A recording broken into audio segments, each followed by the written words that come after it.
All right. Thank you for joining us for this lovely March Warden staff hangout. I'm going to quickly, how do I unmute you all? You're all muted. Oh, this is terrible. So I'm muted ourselves. I think we muted ourselves. Yeah. Oh, you guys are the best. All right. So for those of you who haven't seen my face, I'm Jordan. I am the guy who started this crazy thing. And I will be around between the March Wardens camp. I stay with Ordo because I have a cabin there, but I'll be back and forth. But primarily, you're stuck with these 4 fine folks and 2 others that couldn't join us. But seriously, I think you are in the best of hands. This is easily the best staff crew we've put together. They're all veterans. They all know what they're doing. They all play great characters. They all are responsible and are going to make sure that you have a great time. And so we're just going to go through really quickly and introduce them. And then we're going to cover a number of topics ranging from some things you guys have probably already heard, but things like what to expect on the first day, and a couple of other things like in camp. What's the word I'm trying to think of? Like how to conduct yourself in camp, a few reminders. Going to talk a little bit about some role-playing stuff, about battles, some things that are in and out of game, and then some practical stuff like how to take care of your gear so that it doesn't fall apart on you, how to prepare for the cold and the hot, and stuff like that. So to kick us off, we'll start with Evan, who has been with us the longest. This is what, year 4? This is year 4. Evan? Yeah. Yeah. Cool. I'll go ahead and take it away. What's up, everybody? You've seen my face. I'm the dude that's making a bunch of videos. I am Evan. I'm the dude who's been here the longest. That's really how I see it too. I don't like to think about a hierarchy within camp between staff, because we all have responsibilities and we all have a lot of things to do, and we all keep each other in check as well. So that's kind of how I like to get things going. But I play Bluebeard. I am y'all's general, and I'm also the guild leader, and then I'm also the leader of one of y'all's clans, Corvus Oculus, which is the political clan. Jordan, is there anything specific you want me to cover besides that? No, man, I think that's good. All right, cool. I will hand it off to James. It's a hot seat. Hey guys, I'm James. This will be my 3rd year at Bickeline. The second year for me on staff with the March Wardens. In the game, I play Waylon Faraday. Not much to say other than I'm looking forward to meeting everybody, and I think we have a really, really good group this year. So I think everybody's gonna get along great, and it's gonna be quite a time. All right, I'll pass it over to Christine over there. Hey everyone, I am Christine. This is going to be my 3rd year at Bickeline and my 3rd year as a staff member with the March Wardens. I also co-lead Corvus Oculus with your general, and I can't wait to meet everyone. I'm super excited about this. It's going to be a great time. On to you, David. Hello, everybody. I'm David Mays. I am known as Salvatore Bane in game, and I'm an archer. And so any of you guys that are archers, I look forward to getting to know you guys specifically. This will be my 2nd year at Bickeline. I fell in love with Bickeline. I fell in love with TVN as well last year, and realized it was something that my whole family benefited. Came together. We got 4 of us that are going to be there. Hopefully I'm coming up, so I'm assuming I am. And so there'll be 4 of us there, and we're coming back. And I will also be your photographer. And so if you see me with a camera, just ignore me, or either ignore me or pose, one or the other. So, but yeah, I hope to get some candid shots of you guys really just enjoying yourselves versus always feeling like you've got to like do something. And so I think some of those shots are the best. And what I really want to do is walk away, you guys be able to walk away with some true memories of what it was really like to be in the March Wardens. And so that's my goal for you guys. So I'm looking forward to coming. My whole family's looking forward to coming, and can't wait for it. So Jordan, up to you. Cool. And yeah, before I go forward, like the folks that are on staff for the Voyage North, they do such an incredible job. Like even just in the Facebook group all year long, like I really appreciate you guys. You guys do a killer job. Like seriously, I don't have to worry about the March Wardens at all because you guys just nail it. So seriously, thank you. I will, you know, make sure you guys have a good time too. But you guys are awesome, and I could not do this without you. So seriously, thank you. So the first thing that they wanted me to cover was what you're going to experience like when you get there on your first day. So depending on if you drive or if you take the bus, if you take the bus, it's a completely different, not a completely different experience, but it's a bit different. If you drive, you'll just show up to Beekling as early as you like on Sunday morning, the 11th. I believe gates open at 9 o'clock. If you want to get there and be like the first person in line, then plan to get in line at like 7 a.m. because people line up and they're like ready to go. Otherwise, I would say spend the night in Montreal, wake up, have a nice breakfast, and then head out to Beekling and get there at like 11 noon, and you'll probably have to only wait in a minimal line. But again, it's really hard to say. It's hit or miss. You're probably going to wait in line no matter what you do. But if you do drive, you do get to drive straight up to the camp. So you'll get into Beekling, you'll see the big blue sign, you'll pull in, they'll have you stop, you'll get out of your car, you'll walk up to the big building. It says ACUEL, which is like ACCUEIL, I believe. And that's where you'll check in. We'll already have paid for your ticket, so you'll just go up, show them your ID, and get a wristband. Sorry, again, Siri is like recording me and thinks I'm talking to her. That's also where, like, if you want a shower card, you can buy a shower card for the week, that kind of thing. But if you don't, you'll just check in. When you check in, you will get a wristband. You'll get a playing card that has all of the rules on it for combat. It's in French and English. It literally can fit on one playing card. And then you'll also get a population card. You should take both of those cards and put them in your pocket, in your wallet, in your purse, somewhere safe, and do not give them to anyone until you get to our camp and you register with our desk, and then we'll take your pop card and we will do cool stuff with it. Pop cards are, it's a population card, and it represents you in the game, and they are, the only time you can get them is at events, and they are super duper valuable. So when you want to do things throughout the week, like the Assassins tournament or any of the other tournaments you want to join them, most of them cost Solar. And what we're able to do with those population cards is use them in the virtual game and turn them into these cards into, you know, we can buy different things with them and then turn them into Solar. And then we take all of that and use it for the guild's good. So a lot of people are like, why do you take our population card? I could go get 40 Solar for it or whatever. Well, in the virtual game, we can take your pop card and turn it into much more than 40 Solar, and it benefits the entire guild. So like all that stuff just keeps coming back, and that's how we're able to, like, you know, if all 40 of you want to go do the Assassins tournament, then we'll just foot the bill for it and you can all go do it.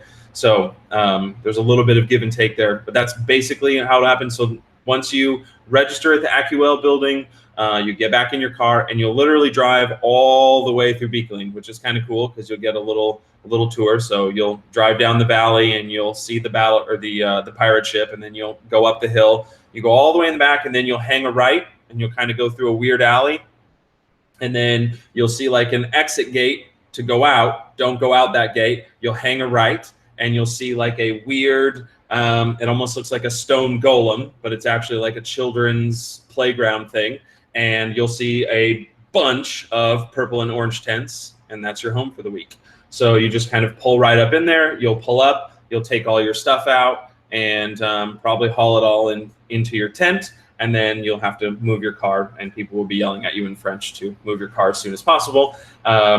and then you'll come back and we'll register you and get you all settled in and all of that stuff. That's basically. Did I miss anything for driving in, guys? I mean, that's kind of no. Okay, cool. And then if you're taking the bus, you need to be at the Montreal Trudeau Airport at about 11 a.m. You should not be late. The bus will get there at 11:30 and it will leave at noon. It should leave at noon sharp. So it takes about a half hour to load 50 people onto the bus and figure out how to Tetris all of your luggage on the bottom. I would recommend getting to the airport a little bit earlier, like say 10:30, just so that you are absolutely positively not late, and you're going to see 100 other people standing around in the. Oh, we meet in the international arrivals area. So you'll see some of our staff there. They'll be there. They'll look for you. You'll also see a bunch of other people wearing medieval clothing. There'll be a giant conglomeration of people speaking English. So if you don't see them, just listen. You'll hear like people laughing in Australian. Just go towards those people. That's who you're looking for. Yeah, you like that? So go to those people and be like, hey, I'm here for the Voyage North. And then people will probably try and hug you and it'll be awesome. So then you'll get on the bus. The bus will leave at noon sharp. The bus will then leave and you'll drive through Montreal and you'll stop at Artisans des Azur. You'll have about 45 minutes to shop and buy stuff. If you're planning on shopping there, I highly, highly recommend going to the Artisans des Azur website and buying your stuff now if you know you're going to buy stuff. If you've had your eye on like a Kalamazoo sword or like that awesome helmet or whatever, and you know you're going to buy it, go buy it now. You still get the same discount. It costs you exactly the same amount of money, but they'll have it as set aside for you, and you just have to go up and like show them your ID, and they're going to give it to you, and then you're done and ready to go. And then if you're shopping and you find other cool stuff while you're there, well, cool, then buy it. But then you're not also like trying to get all of those things at the same time. Anything you can do to cut down on it, because the shop's not that big, and we're going to cram like 100 people in there, and most of you are going to want to buy stuff, and it's going to be crazy. So try and just maximize efficiency there. And then, of course, go in and have fun and try on all the awesome Arm Street clothes and whatever. And then you get back on the bus, and we'll take you out to Beekling. And then kind of the same thing. You'll pull in, and they'll dump everybody off the bus. They'll get you your stuff. The organization provides hand carts so that you can walk your stuff all the way through Beekling. It is a pain in the rear. I am going to see if we can't get you guys in the March Wardens to go to the AccuL building, check in, and then get back on the bus, have the bus leave and go to the exit and have them drop you off at the exit, because your walk would be, well, like 10 seconds instead of probably a half hour, right? I don't know. Carrying your luggage all the way through, it's really one of the only downsides of being in the March Wardens is that the bus can't go through, and so you have to walk. And then also, the Voyage North owns some gigantic carts that we use for like logistics, and you'll see us like carrying a ton of water out on the battlefield. We'll also have some of our staff on hand that are very strong and ready to push your stuff all the way through Beekling. So if you're like, holy cow, I don't think I can drag 2 suitcases, don't worry, Evan's got you. He'll be doing it. So Evan or somebody, and there's always people who are like, I'll carry your stuff. So let them carry your stuff.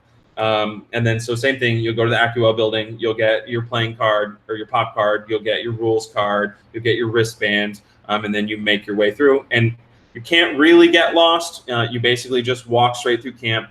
One of the staff members will be there. James, you'll be on the bus, right? Yeah, James will be on the bus. Yeah, I will be on the bus. Perfect. So James will be on the bus, so he won't let you get lost, and you guys just follow James straight to Jotunheim, and you'll be fine. And then, so then once you get to camp, we will have the great big pavilion tent set up. If it is not raining, we will probably have a table right out front by the road, and that's where you'll check in so that you don't have to wander in and get lost. And you'll check in right there. And so we'll walk you through a few things. We'll have you sign anything if you haven't signed anything. or if there's something missing that you haven't signed. But if you haven't yet signed your contract, please, for God's sake, sign it so I don't have to print off 1 million and then, you know, make poor David and Christine, who will probably be sitting at that desk, because they're the two most organized people. No offense, guys, and make them, you know, make you guys sign stuff. Please don't do that. Sign your contracts, get your payments in, let's get it done so that you just show up, and then they will help you get to your tent. You'll get settled in. I would say, like, something that you know, some people do and some people don't, is like, get in your tent, make your bed, organize all of your stuff, figure out where it's at, open your suitcases, put your outfits together so you're not searching and hunting for things, like, especially if you get there at a reasonable time, you know, kind of get all settled in, get changed, get ready to go, and then come out and start hanging out. Like, they'll, you know, especially as the day goes on, there'll be a fire going. Everybody will be excited. Like, you know, the singing, the revelry will get going. Dinner will be served at 5. You guys will walk right to Old Town, which is like a 10-second walk from your camp. You'll get dinner, like I said in my previous video about food. You guys have a bunch of cool new options this year. So the vegan food, everything is right there. You guys will go over, and then, you know, I'll leave it up to the staff. But my suggestion would be to go over. I'm kind of jumping ahead now, but go over, get your dinner, come back, eat in Jotunheim, like, have a great big party, get to know each other, because it's not game on yet. So, like, there's still plenty of time to, like, you know, get to know each other and all of that. And they're, you know, Evan and company are really good at that stuff. The other thing that will happen on that day is I will give the great big welcome speech. So we'll all gather up in Jotunheim, and I'll kind of cover everything for the week, primarily focusing on the code of conduct. I don't mince words. I talk about all the uncomfortable things that nobody wants to hear or think about, but it's all the most important stuff so that everybody's on the same page. Like, when you show up and you're with us and you're in our camp, we want you to feel secure. We want you to feel safe. We want you to know that we value you as a person and everybody else values you as a person, and that we have this code of conduct and we're going to enforce it. If you break it, I will kick you out. I have done it before and I will do it again, and I don't feel bad about it. I want everybody to come to feel like they are included and that they have, you know, they're playing a fantasy character and they get to leave their real life behind. So I'll cover all of that, everything from, you know, how to talk to each other, how to touch each other, how to, you know, give consent, and all of that stuff, for everything from high fives to role play. I will cover all of that. And then after dinner, you guys will have a period of, like, you know, getting your camp together and whatever, and then it should be game on about 8 o'clock. It's either 8 or 10. Some years I swear it's at 8 o'clock, and other years it's at 10. And you'll know when it's game on because a cannon will go off. And then after that, I'm not going to tell you what's happening after that, because that's where the fun starts. And then it's game on. But that's kind of how the day will go. Did I miss anything, guys? No? Cool. Want me to move on to the next thing? You guys seriously don't want to add anything? I just talked for like 15 minutes. I mean, you covered everything, I think. I don't know. Does anybody have anything to add in? Perfect. One thing to mention is I will have my motorcycle there, and so it kind of can act as a Sherpa if necessary. So I can carry stuff back and forth a little easier to deal with in a car. So if anybody does need help carrying stuff, I can probably do it that way. Okay, cool. Awesome. Cool, yeah. I didn't think of that either. I should have a van, so And I have to, like, whip my van out of my parking spot and, like, load it up from top to bottom with luggage. I guess I can do that too. I think it was a new, sorry to interrupt, but I think it was a new edition last year that they had those personal hand carts you could check out. You could just leave your ID and actually take, like, individual, so everybody could get something going. Yep. Yeah, it's pretty sweet. Yeah. Okay, the next thing they wanted me to cover was travel insurance. So this should have been covered with you while you did your phone interview, and also it came in the welcome email. And everybody that I've talked to, I've told this, everybody that signed up with me, you never think you need trip insurance until you need it, and then you wish you had it. It is the best 80, $100 or so that you will spend if something goes wrong. So I have a couple of stories. One, there was a guy that came from Australia. I can't remember, 2-3 years ago. I believe he was on a flight from Australia and, all the way to Montreal with some other folks, showed up in Montreal, and the airline lost his luggage. They just lost it. It wasn't misplaced, it was gone. So, it ruined his whole week. He was, he had nothing to wear, and so I'm pretty sure he got to the event, and I don't remember exactly what he did, but I know that he dropped some cash he was not expecting to drop just to make it through. I think his luggage got mailed by the airline on like Thursday, and he, I think he got his stuff like Thursday night, so he had it for like 2 days. And I know that he'd done a ton of work, spent a ton of money, just like all of you have, to prepare for this. And if he would have had travel insurance, he could have went like, oh, well, whip out the credit card, go buy whatever I need, and just claim it on that travel insurance, because lost luggage is covered. So like, that's one reason. Another reason is a good trip insurance policy will have out-of-country medical expenses on it. So let me run a scenario by you. You're gonna run around in the woods if you're gonna fight with 2,500 other people, and you're gonna hit each other with foam sticks. Now, that is not super dangerous. Most of the time, we get some bumps, some bruises, some scrapes. Occasionally someone, gets some heat exhaustion because they, dress like a tin can in 90-degree weather and they weren't ready for it. And that's all fine.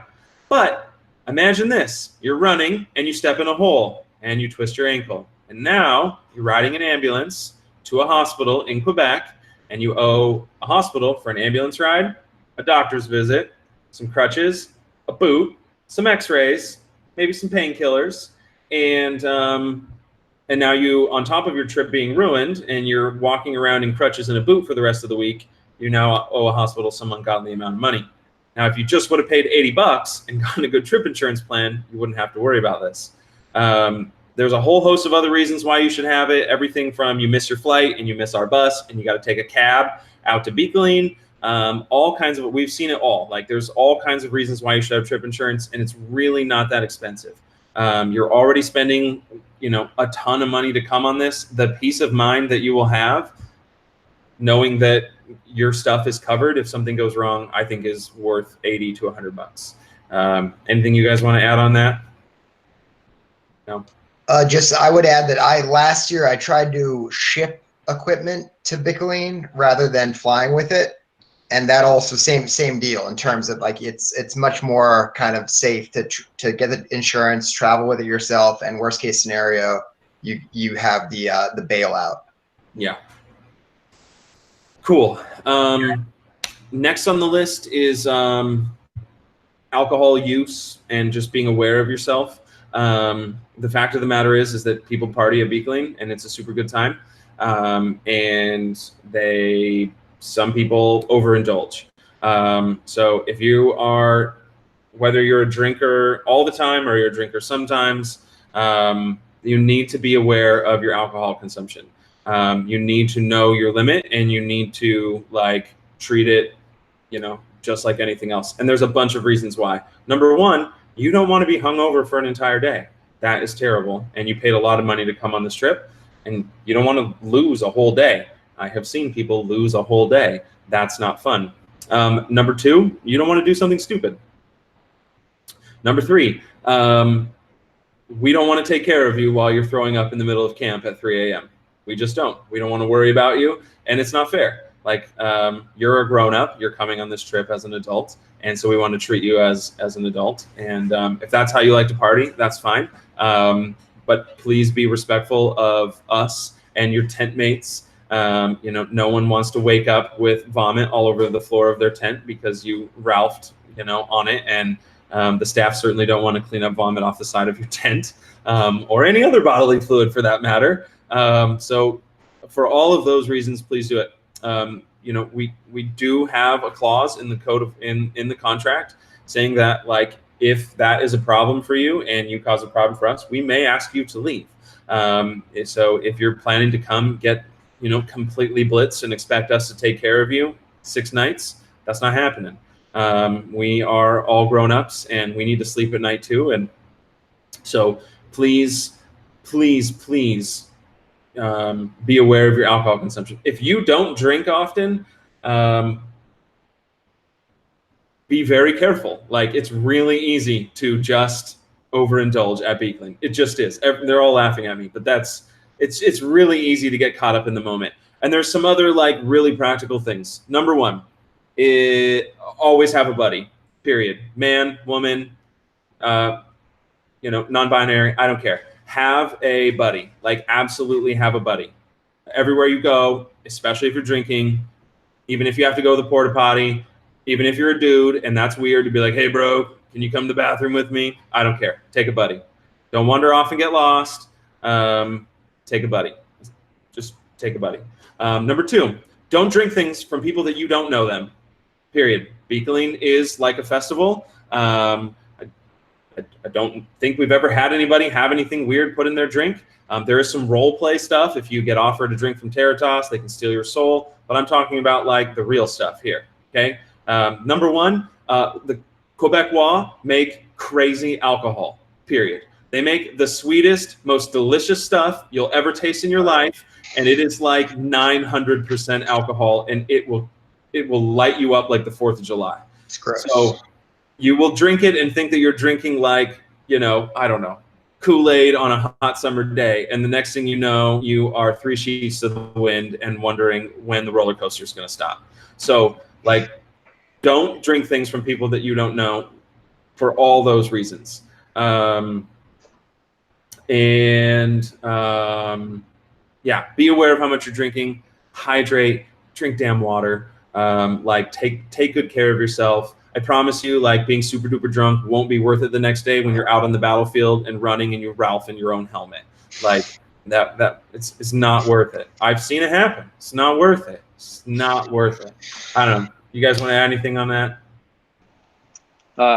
Yeah, I was just gonna say that every year that I've been to Bico, this is my 4th year now. I've been on staff the entire time. Every year I have to take care of somebody because they're way too drunk. I want this to finally be the year where that doesn't have to happen. For example, there was a person last year, I had to offer them my coat because it was freezing, and then I had to walk them to the porta potty. They were wearing my coat, and I was like, I'm never going to get that coat back, and that's totally fine. I think I'm just going to throw it in a dumpster. Miraculously, it was fine. It was okay. But yeah, but that was an instance that I had to sacrifice not only my time, I wasn't on shift, so I was just making sure somebody was okay. And I also could have had to sacrifice a really awesome fur cloak that's not even mine. So those are just things. Or two. Has Same it? thing. Yeah. Oh, really? Yeah, with the guy you had to carry. Oh, that's right. Yeah. So Yeah, regardless, Mhm. I would love this to be the year that doesn't have to happen. So that's all I have to say about that.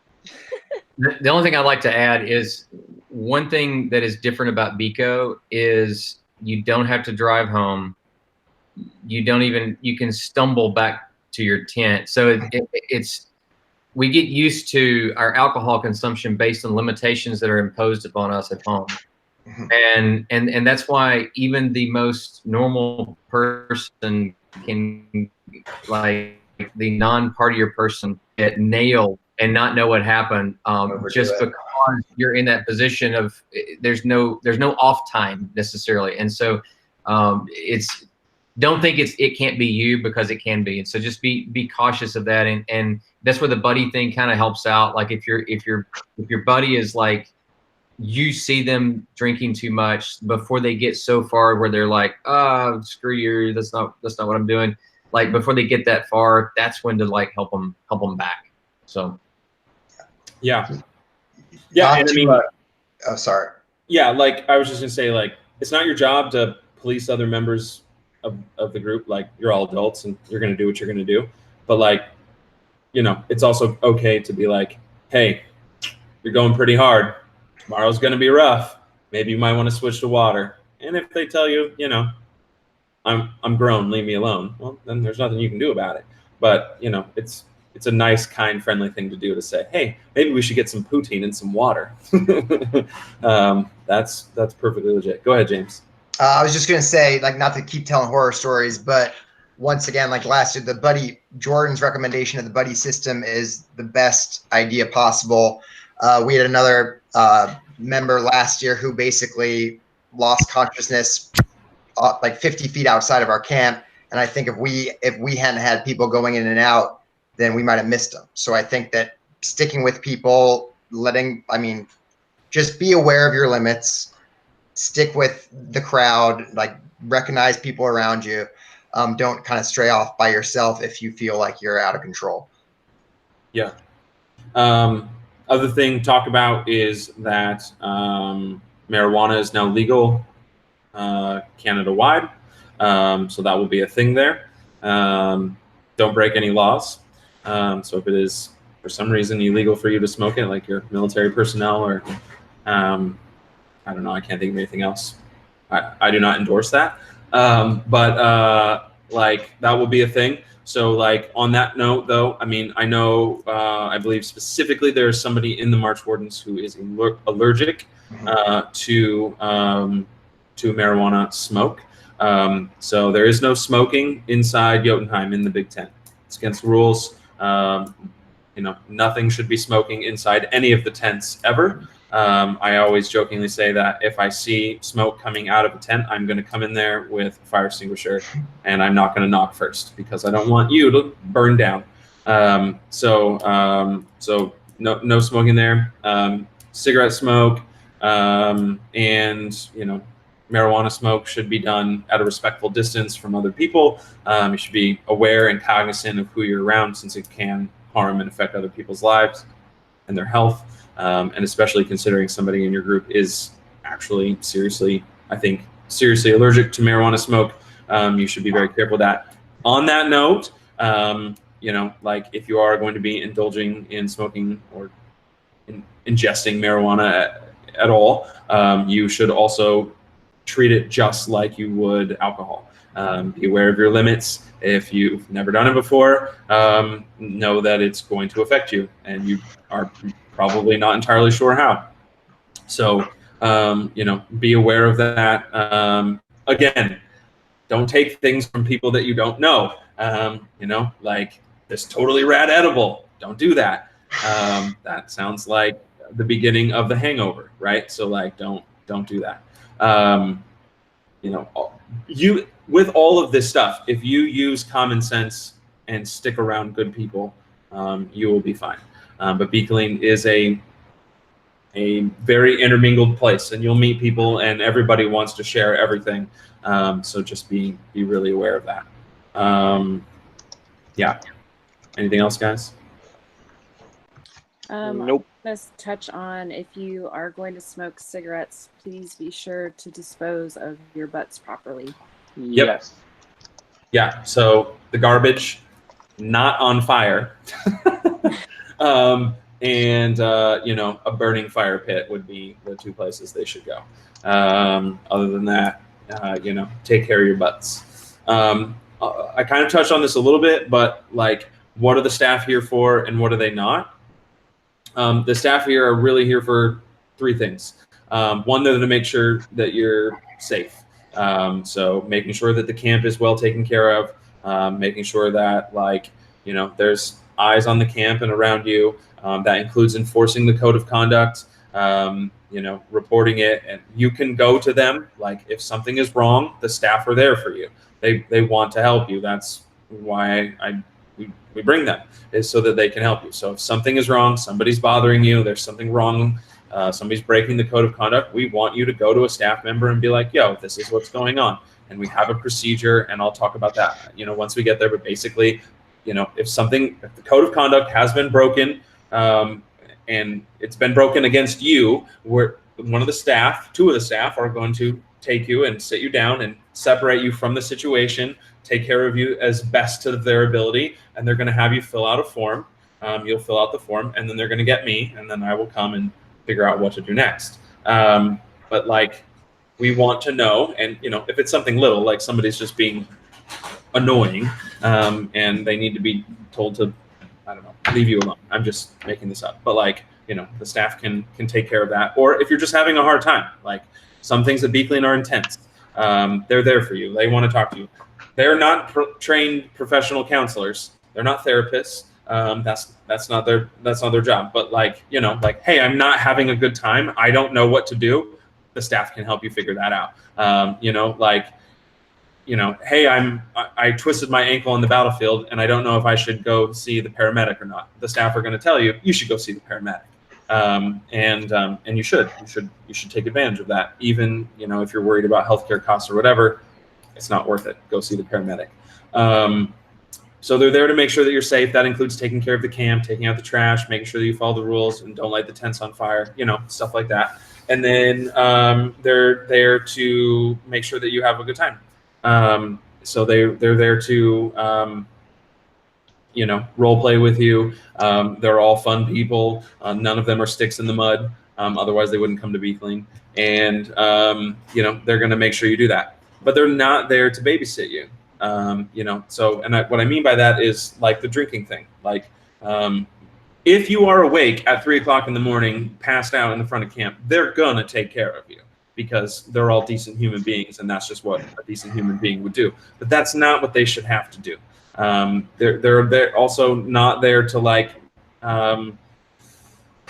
make sure that like all of your Beekling dreams come true. Beekling is a place that like if you get out there and go find what you want, then your Beekling dreams will come true.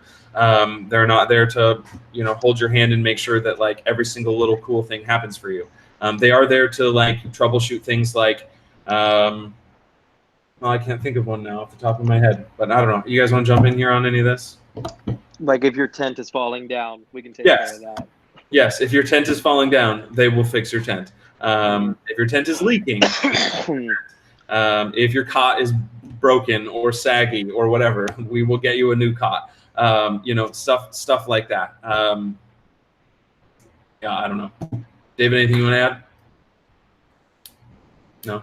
Yeah, I mean, you know, the rain thing is a good point. Like if it starts really raining, it will be kind of an all man on deck to kind of make sure there are trenches to where, you know, the tents don't get submerged. And but what you don't want, it will rain. These tents do not have floors unless you ordered one. There are not floors in these tents, which is generally fine. But what you want to do is if it is raining hard, we want to make sure that there are trenches so that the water will run through the area versus just puddle underneath the tent. And so that's the kind of thing that's what we're there for, is we're going to help take care of that type of stuff and help you guys. I'm not saying, you know, that you can just like sit back and go, hey guys, I'd like you to work on my tent. You know, I mean, it'd be kind of cool for you to kind of help out with that, but depending on how much is going on. But that's what we're for. We're to make sure that, you know, all your stuff doesn't get wet. It doesn't become a disaster. And so we want to take care of you from that perspective.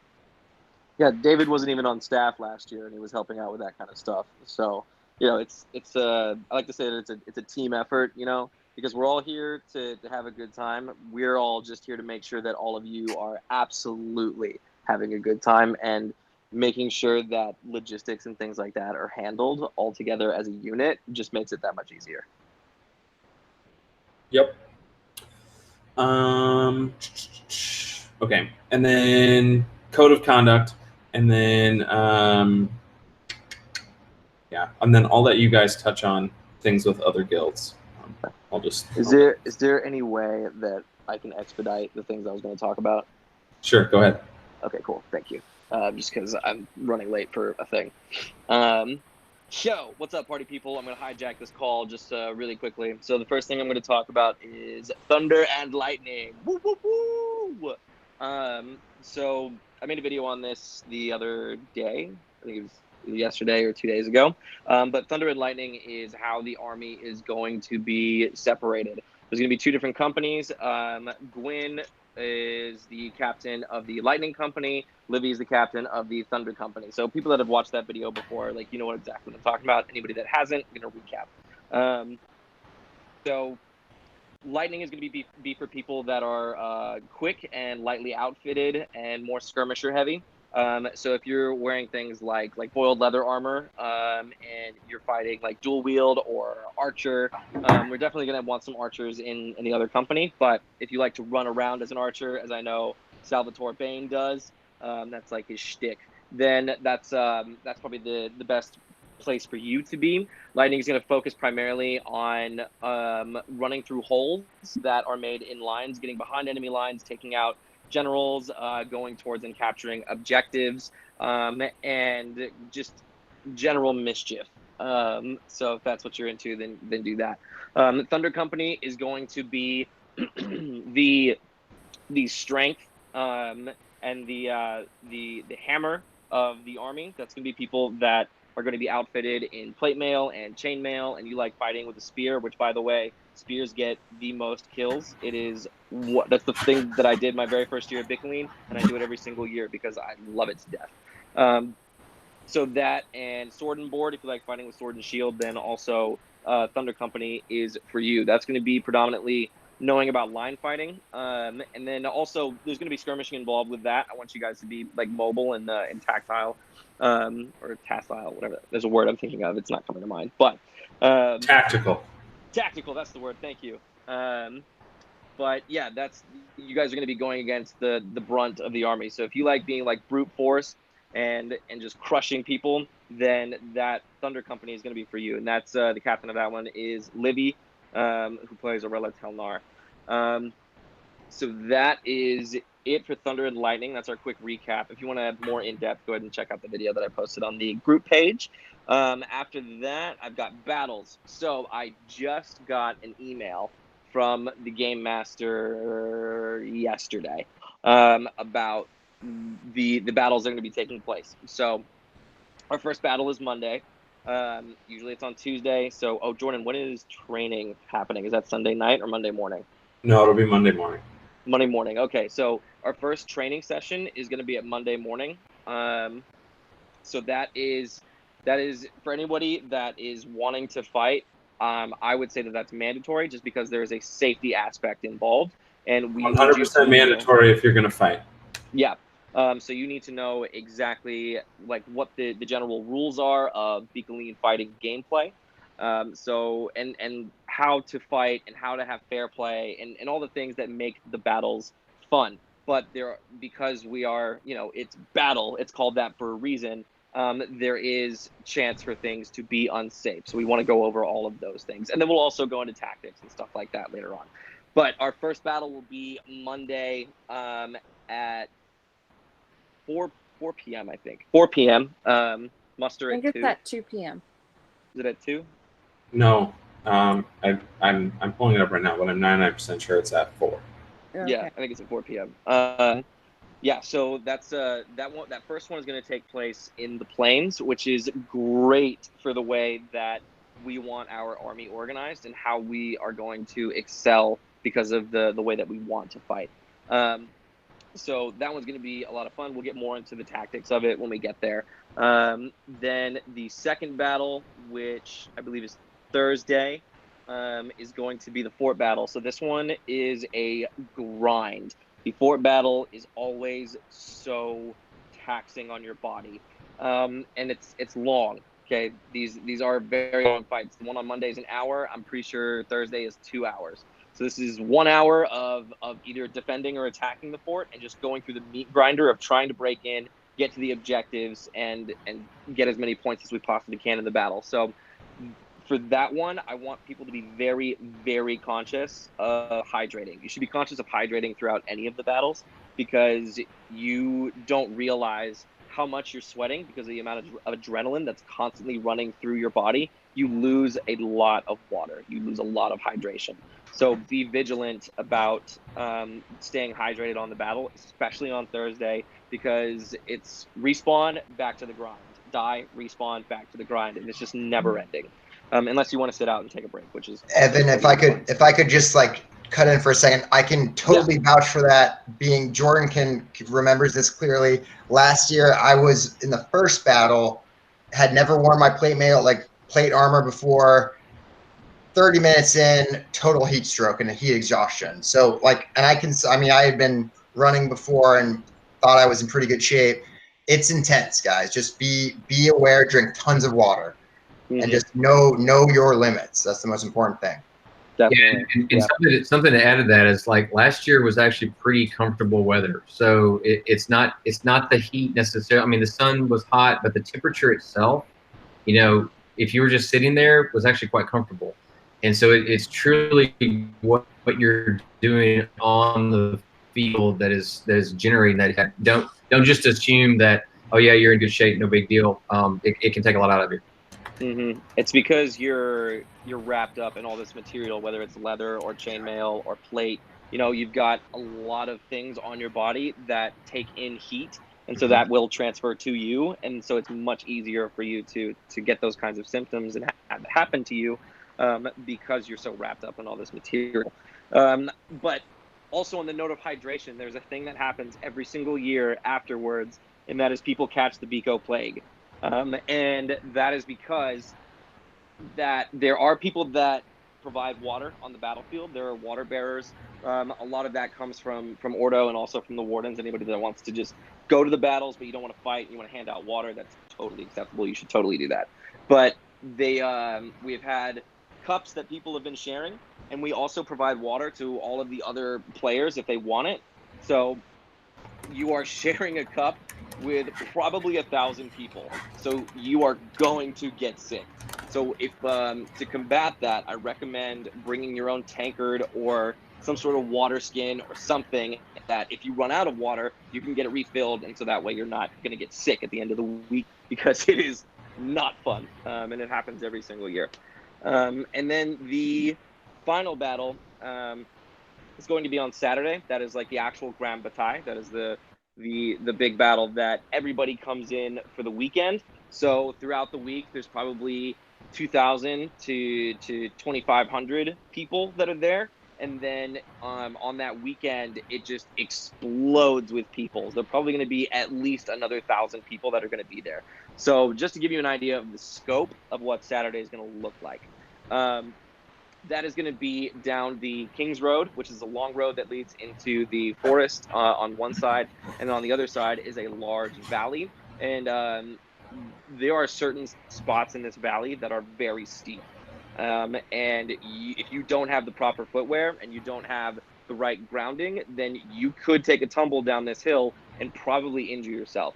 There is fighting that occurs on these hillsides, and it can get kind of dangerous if you are not paying attention. I've seen people slide all the way down. I've seen people roll down these hills, and granted, there were no injuries that occurred, but it is dangerous. So just to give you an idea of that, to be conscious of it, if it has been raining, there are going to be areas of the battlefield that are knee-deep mud, and you will get sucked into them if you're not careful and you're not looking for them.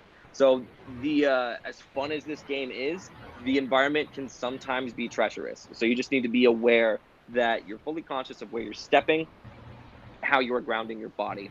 And then I think that's it for battles. Anybody else have anything to weigh in on those two things? Bring your own water cup. Yep, bring your own water. A good one is like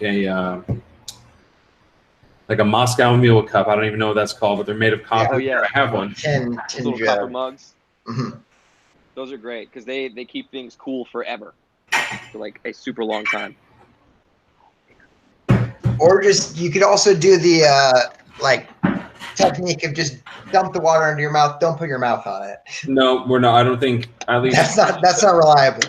No, the stuff that Ordo is going to bring out, we're not going to let people do that this year. Like, Got it. Because people go, like, if this is the Just don't thing, do too much water in your mouth, they're like, oh, thanks. Yeah. 3 times as much. And everyone's dead. But yes, Right. so a cup like this, I recently looked them up on Amazon. I think you can get like a pack of 6 of them. They're cheap, but they're like $10 also. It's hard as a rock. Like, you could fall on it. It might hurt your hip or something, but like, it's not going to break. You know, or you could, I'm sure that you're all very clever and could find some way to make it dangle off your armor and be cool. But yeah, it's, you know, I wouldn't say that it's perfectly, you know, it's not self-cleaning or anything, but it's a heck of a lot easier to clean than some of the other medieval mugs and cups and stuff out there. And I mean, it looks pretty cool. It's decorum enough. Yeah. Yeah. Cool. I mean, that's all I've got. Cool. All right, man. You got to bounce. You got to get out of here. Indeed. Yeah, I gotta skedaddle. But I love you all. I will. If anybody has any questions about anything that's covered in this video, go ahead and comment under the video, and I will answer as many questions as you could possibly have, because I've got a ton of information in my brain. So, but love you guys. Bye, Evan. Thanks, man. Love you, buddy. Take care. See ya. Hey, man. The rest of the staff wanted me to talk about the code of conduct. I am not going to go through it in detail, because then we'd be here all night. But what I would say is this: you all have to sign it. Like I said before, we take it really seriously. You should know the zero tolerance policies. They're right there on the first page. They're really simple, and basically treat other people the way you want to be treated. Well, treat other people better than you want to be treated is really how it should be said. If you're not sure, don't say it. That kind of thing. It's really simple. Other things to think about is we're in a made-up medieval fantasy world. So you shouldn't be talking about real-world politics. You should be talking about the Queen of Ozam and King Rattan and how the Emperor is terrible, and we should, split the empire apart and crush it to pieces. Stuff like that. You should not be hearing about presidential candidates or, politics at large or climate change or anything else like that. That just is not there. I will say this, though. Be Clean is a long time. Most people will not be in character the entire time. It's perfectly okay. But you should always, always, always give priority to people who are role-playing. So if you and your buddies want to have a rousing discussion on, I don't know, economics in Canada versus I had a conversation last year about milk prices in Canada with one of my friends from Canada down in the river. It was just the two of us. It got heated because, in my opinion, Canadian milk prices seem to be inflated, and I didn't understand why. So we talked, seriously, true story, we talked about that. But there was no one else around, right? Like, we were just shooting the breeze, and that came up. So that kind of stuff is okay. But again, like, you should be outside of earshot of people. People shouldn't have to get their role playing smashed to pieces because you're talking about the milk prices in Canada. That's just not cool. And then the other one that's really important is the 5-minute rule. We don't have to use it very often, but it's in there for a reason. If you lose your cool and somebody tells you, hey, take 5, you have to take 5. I don't care who tells it to you. And if you get told to take 5, you probably need to take 5. So you just do it. You just drop what you're doing and go walk off and take 5 minutes, breathe, get a glass of water, look at the beautiful scenery, breathe fresh air, contemplate your life, and think about what happened and why it's not worth getting upset over or getting mad about or possibly breaking the code of conduct over, and then come back and rejoin the group. No one's going to think poorly of you. Most people will respect you for calmly walking away from the situation and doing your thing.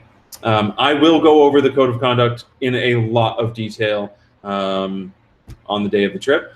If you guys want me to make an entire video about the code of conduct and just want me to, wax poetically about it for an hour, I will do that. Just let me know. And then the other big thing is just talking about like camp life. Be respectful of other people. Pick up after yourself. I know every single year when we tear down Jotunheim, we find all kinds of treasures that we should not have found. Throw your stuff away, throw your garbage away, put your cigarette butts in the trash or in the fire. Don't treat the big pavilion tent as like a lost and found. Like, put stuff away in your tent, and then also like be respectful of other people, especially at night when people are trying to sleep. So, you need to have it, like, the camp is not that big, and from where the fire pits are to where the tents are is not far. Even if you're in the back of the camp, you're still really not that far away. So like, some of you are night owls and are going to stay up till 3 or 4 in the morning. That's fine. But you should be using inside voices, as I tell my 5 and 7-year-old. And if my 5 and 7-year-old can do it, I know you can do it. So use your inside voices. Some of you have natural like your inside voice is everyone else's outside voice. So you might need to whisper. Like, I mean that. Like, some of you think that you are quiet, especially if you've been drinking, you might be loud. If you are having any more than like a quiet conversation after, quiet hours, you can just leave the camp.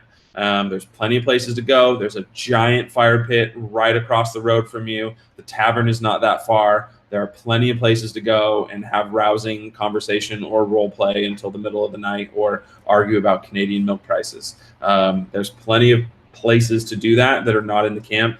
Let people sleep. Let people get a good night's rest that want to. And if you want to stay up and do your thing, then do your thing. Just don't keep other people awake. And do you guys want to add anything to that?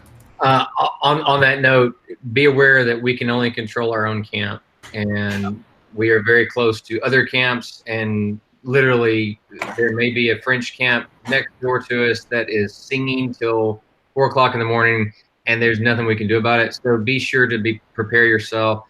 Earplugs are a marvelous thing. They work amazingly well, and they will almost ensure that you get a better night's sleep. So I would practice with them. If you don't have some that if you're not used to using earplugs, get yourself a set.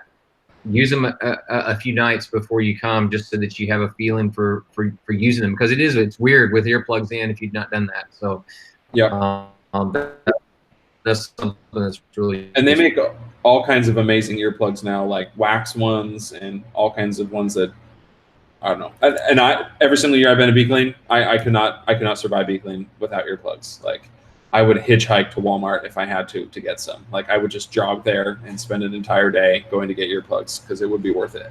And on that note, like, sleeping wise, like, think about the things you know that you need to sleep. Like, if you're a picky sleeper or whatever, like, you're going to be sleeping on a cot for a week. So think that through. Like, most people have a sleeping bag and a pillow. A blanket under your sleeping bag is clutch. The cold air comes up from the ground and there's like nothing underneath you, so it will make your whatever's laying on the bottom of your cot freezing cold. If you don't have that, a blanket will create kind of it will trap the heat in. So think about all of those little things, and earplugs. Yeah, that's all I got, guys. Unless you guys have anything else, you guys can talk now because I talked the whole time. It may be worth just doing. We may just do a video at some point, just in the group, like talking about camp life and stuff, because that might be a better one just to dedicate. Because I know a lot of people have questions about, can I use a fabric suitcase? I have a fabric suitcase. I manage that, and there are some considerations to do with that, because rain is a legitimate deal. Cold is a legitimate thing, and it's one of those things that it's not a big deal as long as you're prepared for it. But maybe we'll do a video another time, just a random one that where we can talk about stuff like that, because I mean I'm an avid camper. I camp all over the place, and so I'm used to it. But for people who are not, it is different when you're camping. You're on a trip and you're camping, because like your clothes are more high-tech gear type clothes. Yeah. And it's different than when you're like at Bickling, to when the pressure changes and everything just magically gets damp immediately. Yeah. And so that it's a different type of camping. And so you have to kind of be prepared for that, especially guys that have plate armor, because there's things that you can do to your plate armor, waxing it and stuff like that, and be prepared to do that, because if you don't, it will rust. And so and same goes with the leather. You have to kind of have a way to stuff that away. One thing that I used last year that worked really well, we had big, now again, we drove up here, so we had a few more options. If you're flying, then there's other options, but we had foot lockers basically that were plastic, and we could seal our stuff up in there, lock it down, and it didn't actually get the whole damp issue. And then you open them up and stuff like that. If you're flying, the dry bags that roll down are cheap now. They used to be really expensive, but you can get the thin fabric ones. You can toss them in your suitcase, and then you can use that to keep your stuff dry. Even if it's coming a torrential downpour, it's not a big deal. But even just protecting it from the damp is a big deal. So there's little stuff like that. We'll do a video on that can kind of cover some stuff like that. Maybe do it as a live so that other people can hop on and ask questions and stuff like that. I think that would be good. I think that's a great idea, for sure. Yeah. Is there anything else? I know there's more stuff on the list, but I think a lot of that stuff could fall under like camp life. Yeah, video. I think Camp dog. the only thing that's on there, the sinking ships. I'll talk about that one. Yeah, you guys want me to do that, or one of you want to do it? Why don't you start it, and then we can kind of add in. Sure. So I guess the simplest way to you've probably all heard the phrase "loose lips sink ships." So like you're all basically new to Be Clean, and people will try to take advantage of that and get you to talk about things that your guild, Terre de Sud, the country that you're in, the kingdom that you're in, is doing, and all of that stuff is secret. You would not go into any other camp, and they would not tell you about their battle plans, things they're doing. They would not talk badly about other people in their group or their kingdom or anything like that. Like, you should role play it out like you're actually in a kingdom, and if you talk to other kingdoms, like you'll get your king killed, like which would be very bad, right? And as soon as you meet King Rattan, you will understand why you would never want him to die, because he's the nicest guy ever. Like, and he gives away free bread. Gives away bread. Yeah, he gives away bread. Exactly. Yes. So, but yeah, I mean, and so like there have been some instances. It might get confusing because now there are more English-speaking people that are coming, and but like you should hold all of that stuff very, very close. Unless you get sent by your guild to go tell another guild something, you shouldn't tell anybody. You should keep that stuff to yourself. Feel free to be deceptive to other, other guilds and give them false information. That's cool. Go ahead. There might be ramifications for that, but that's totally acceptable. But don't tell people your guild's secrets. Like, and also, like, just on that note, like, your guild is like your family at Be Clean. Like, you should be undyingly loyal to your guild. Like, you should not betray your guild. We have a no PvP rule on purpose, but also, like, even if somebody in the group annoys you, like, roleplay wise, like, they're like your family. You don't want to betray your family. You don't want them, you don't want anything bad to happen to them, and you should defend them at all costs. And so, like, and the more that you take on that, like, these are my people, the more fun the group will become. So if everybody buys into that, like, yes, we're all in, the March Wardens, like, that's who we are, the more fun you're going to have. And, like, I don't know. Am I hitting what you guys want? I don't know. This was kind of your guys' thing, so. No, yeah, that's right on. Cool. Yeah. So you want to, be all in, like. Yeah. Yeah. Go ahead. It was weird. I had a little scatter up there. Some of the things, like some of the stuff that happens is role play. But then also be aware that some stuff that goes on, it may not be role play. And so there are times to where they're looking for information because, to be honest, they want you in their guild. And there's ways that they can either do things that are not full truths or are twisted truths or whatever, in order to maybe start to lure you to try to think that you shouldn't be with this guild or any other guild or whatever. And so there's some stuff that goes on like that, and just be careful with it, because if you're not happy, if you're not having a good time, that's what fix. Come to us, let us know what's going on, and let us fix it, because we want you to have a good time.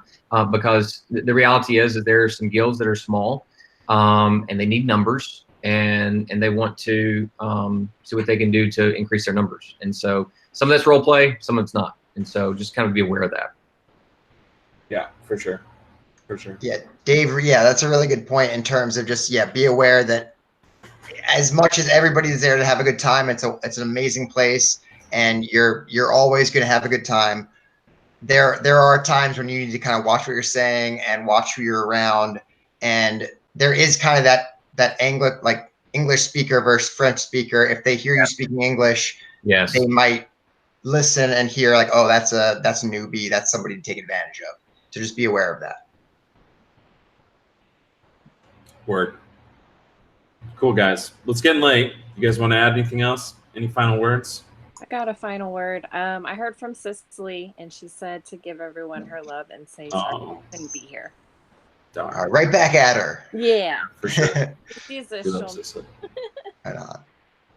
Cool. Cool. We All love you right, guys. guys. Well, can't wait to see you in a couple months. I think or a it's- month and a half, I guess. Couple of months. Yeah, it's like Yeah, like what, 35 days or something? 6 weeks. Yeah. Oh my god. Awesome. Yeah. It's coming. Right. You ready? Because I'm not ready.